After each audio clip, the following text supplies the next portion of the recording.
amores, bem-vindos ao novo vídeo do canal. Para quem não me conhece, eu sou Paloma Lopes e este aqui é o canal Descomplicando Economia e Finanças. O que é isso, gente? É um canal onde eu trago de uma forma descomplicada tudo que rola em relação à economia e finanças. Nesta série, que é essa playlist, eu descomplico a economia brasileira atual. E graças aos integrantes do Paloma Verso, nós estamos crescendo esse canal com muito amor. E se você ainda não é inscrito nesse canal, por favor se inscreva, venha fazer parte do Paloma Verso, venha saber tudo que está rolando na economia brasileira. Não deixa de deixar seu like maroto e ser feliz, meus amores, que o bom é ser feliz e mais nada, como diria o poeta. Sobre o que falaremos hoje? Sobre as PLs, PECs e companhia de preço do combustível que vai dar M. Então, roda a vinheta!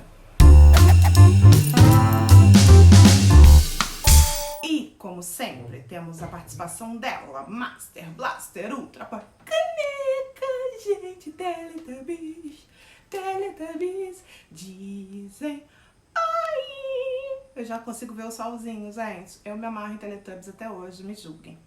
Ainda tenho uma caneca guardada, que é da época da minha infância. Vamos fingir que é infância, tá? Ninguém precisa lembrar a minha idade. Mas vamos deixar de enrolação e vamos descomplicar. Então, vem comigo que eu descomplico. Então, meus amores, hoje no Congresso Nacional tem 4 propostas com o objetivo de conter a alta do preço dos combustíveis. Então vamos lá, uma por uma, como diria a Jack, por partes. A primeira é a PEC, que foi apresentada pelo senador Carlos Fávaro, que permite à União, estados e municípios reduzir imposto incidente sobre os combustíveis, tanto esse ano quanto em 2023.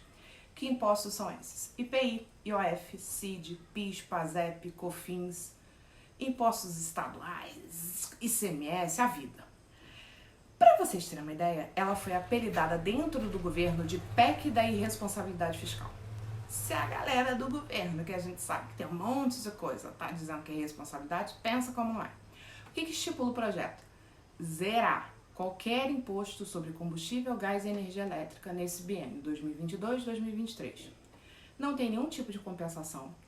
O Vale Gás, que corresponde a 50% do botijão, vai para 100%. Um auxílio diesel de R$ 1.200 para todo caminhoneiro autônomo. Um repasse de até 5 bilhões da União para os estados e municípios garantirem o acesso gratuito a idosos no transporte coletivo, né, no transporte coletivo público. E usa recursos do pré-sal e dividendos da Petrobras para bancar tais auxílios.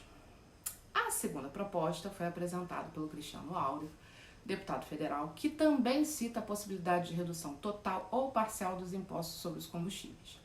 Mas também deixa claro que não há necessidade de compensação. O Áureo, no final das contas, o texto dele é como se fosse uma parte do Fávaro, tá? Então, assim, se os impostos forem reduzidos em 2022 e 2023, show de bola, a economia se recupera e tá tudo lindo e maravilhoso.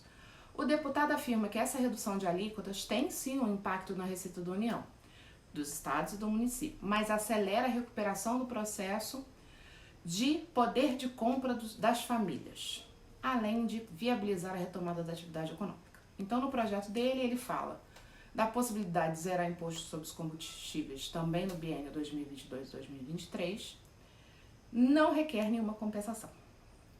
Então, até agora, bem parecidas, né?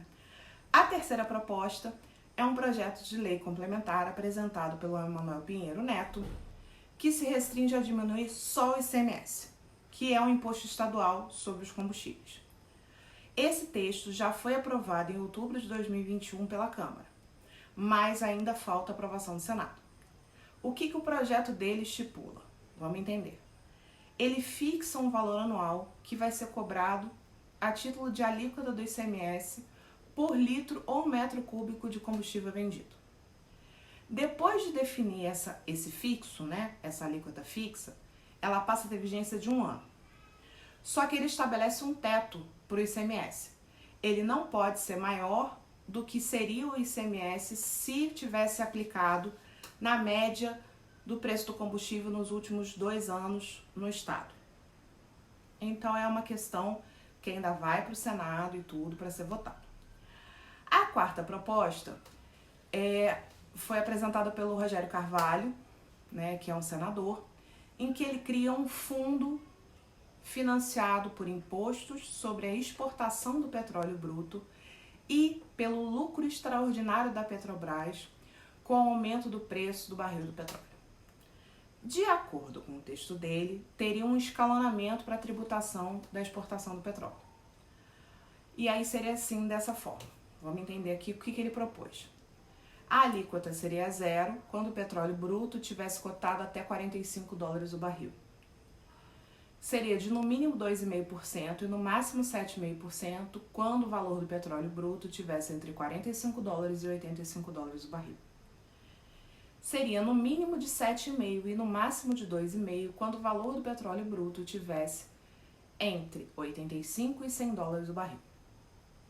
E, por último, um mínimo de 2,5% e um máximo de 20% quando o valor do petróleo bruto tivesse numa situação acima de $100 o barril. O que ele fez no projeto dele? Ele pegou e falou o seguinte: o imposto sobre exportação do petróleo bruto vai funcionar dessa forma que eu acabei de escrever. Os dividendos da Petrobras que foram devido ao resultado positivo que ela teve e, assim, na situação cambial e tudo, vai entrar na jogada. E a União vai participar de alguma forma no regime de concessão e partilha da produção de óleo e gás. Além dessas propostas, na sexta-feira, o Jean Paul Prats se reuniu com Lula, com a Dilma, com Gabriele, do ex-presidente da Petrobras, e falou com outros líderes do PT, Gleisi Hoffmann e companhia, e falou que essa semana o Senado deve apreciar uma tentativa, o projeto dele, de reduzir o preço dos combustíveis de uma forma legal. Segundo ele, o projeto ele teria um amortecimento em relação à flutuação internacional do preço no mercado, né? E o imposto sobre importação. Do outro lado, ele propõe, são duas propostas dele, tá? E do outro lado, ele propõe uma mudança na forma de cobrança do ICMS. Então, vamos lá. A Juliana Damasceno, que é do FGV, do IBRE, falou que esses projetos não são nem um pouco seguros e que não tem efeito final nenhum garantido para o consumidor. Vamos entender aqui, gente. O que influencia a política de preços da Petrobras? Porque é isso que está fazendo que aumente o preço. A Petrobras aumenta o preço, isso é repassado para gasolina e companhia, né? Gás, tudo. Então a gente precisa de duas coisas. Olhar o câmbio e o preço do barril no mercado internacional. O câmbio e o preço do barril no mercado internacional não são duas coisas que a gente consegue mudar com política interna. Ah, Paloma, o câmbio dá. Sim. A gente consegue fazer uma política interna para mexer no câmbio se tiver associada com uma política fiscal. O que eu não vejo nesse horizonte. O preço do barril no mercado internacional a gente não tem ingerência nenhuma. O que está acontecendo? Com as pressões que estão acontecendo no mercado internacional, a gente está com uma expectativa que o barril de petróleo bata $100. Ou seja, pior situação do mundo. Para a Juliana, né, ela fala que um ponto importante das propostas é o seguinte: cara, ninguém está pensando direito. Olha o que ela disse, abre aspas. Para 2022, o governo já tem um déficit de quase 80 bilhões de reais. Logo, a gente está prevendo que não vai ter dinheiro em caixa para pagar as nossas despesas e a gente está com um déficit gigantesco. Então, assim, como que todas as propostas estão sendo colocadas, não tem nenhuma contrapartida. O governo teria que arcar com isso, né? Eu tô abrindo mão de receita fiscal sem apontar uma nova fonte de receita. Ah, Paloma, mas aí não tem outro jeito? Tem. O governo cortar gasto. Mas vocês concordam que o governo cortando gastos, ele está cortando gastos agora e ele ainda está cobrindo um déficit pré-existente? Essas propostas gerariam nada mais, nada menos do que dívida. A gente está gerando novas dívidas. Não tem nenhuma das 5 propostas que eu relatei agora vai sair dinheiro de tal lugar. Não tem. E o que está acontecendo? Devido ao nosso custo político, né, a gente está com dívidas sendo precificadas cada vez mais caras. Então, assim, essa política de redução do preço dos combustíveis é uma política exclusivamente eleitoreira. Isso não vai chegar até a gente. Ponto pacífico. Vamos entender aqui. Vocês conseguem ver o governo fazendo uma política de corte de gastos? Se você consegue ver, deixa aqui nos comentários e me diz em que corte de gasto que você está vendo, em que horizonte, onde você leu isso, porque eu não estou vendo. Vocês conseguem ver o Guedes mexer no câmbio? Oficialmente mexer no câmbio? Tipo, tomar uma decisão e falar, vou fazer uma política cambial associada com a política fiscal e vamos chegar. Também não vejo. Então, o câmbio, gente, a gente até teria alguma ingerência, mas é uma ingerência pequenininha. Se o governo fizesse dever de casa. Agora, em relação ao preço internacional do petróleo, a gente não manda nada. Sabe o que é nada? Nada.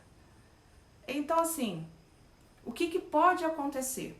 A gente faz isso, sei lá, corta o ICMS e o preço do barril do petróleo sobe acima dos $100.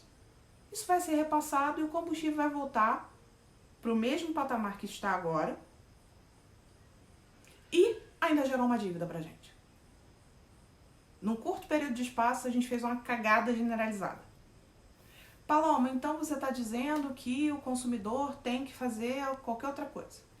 Gente, o único jeito de se reduzir preços é parando de comprar. Simples. Vou trazer um exemplo aqui para tomate. Tomate estava caro para dedéu. Estava faltando tomate no mercado. Enquanto o povo não parou de pagar o tomate um preço lá nas alturas, o preço do tomate não caiu. Então é aquela coisa assim, óbvio que eu estou falando que a gente tem um aspecto do diesel, né? A gente tem um modal rodoviário, a gente precisa disso, mas eu tô falando assim, eu vou ser consumidor. Põe na ponta do lápis, cara.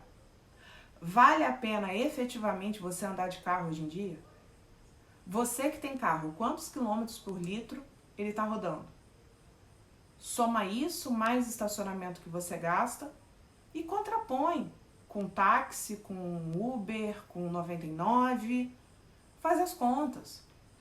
Possivelmente, pelo preço que está o combustível, é mais barato você rodar nesses caras. E aí o que vai acontecer? Quanto mais a gente procurar esses caras, eles vão aquecer a economia por outro lado. Porque a gente vai estar gerando receita para os aplicativos, vai estar gerando receita para os taxistas, a gente vai estar gerando receita para o município, para os estados. E a gente ainda cortou gasto. Paloma, eu não posso abrir mão do meu carro. Tá, que você não abre a mão do seu carro todo santo dia. Mas que você tenha consciência que, será que não dá para aquele colega de trabalho que mora num bairro perto de você, vocês dois racharem a gasolina? Pensar em alternativas que façam com que o consumidor, de uma forma geral, reduza o consumo de gasolina. Porque, gente, desde a greve dos caminhoneiros, que quando subiu o preço, exatamente porque o combustível estava em falta, ele ficou no patamar mais alto e nunca mais baixou. E ele nunca mais baixou porque naquela época, quando chegou gasolina no mercado, aqui na minha cidade, em Volta Redonda, a gasolina chegou a R$7 e a galera foi abastecer o tanque por medo de faltar de novo. 2, 3 dias depois já tinha caído. Então, assim, só tem esse jeito. Não adianta a gente jogar essa expectativa pro governo. Se isso passar, saibam que isso vai ser mais uma dívida pra gente pagar no futuro. E o efeito mesmo líquido pra gente não existe. Espero ter esclarecido um pouco. Foram vocês que escolheram esse tema. Então fiquem de olho nas redes sociais, porque eu tô voltando a trazer as enquetes sobre o que vocês querem que eu fale. Então vocês votaram, deu 50% da galera querendo entender. Espero ter explicado bonitinho, que vocês tenham curtido. Não se esqueçam de se inscrever no canal quem ainda não é inscrito, deixar o like maroto e vejo vocês no próximo domingo cheia de novidades, que eu tenho um bafo pra te contar, mas só desconto no domingo. Um beijo, tchau!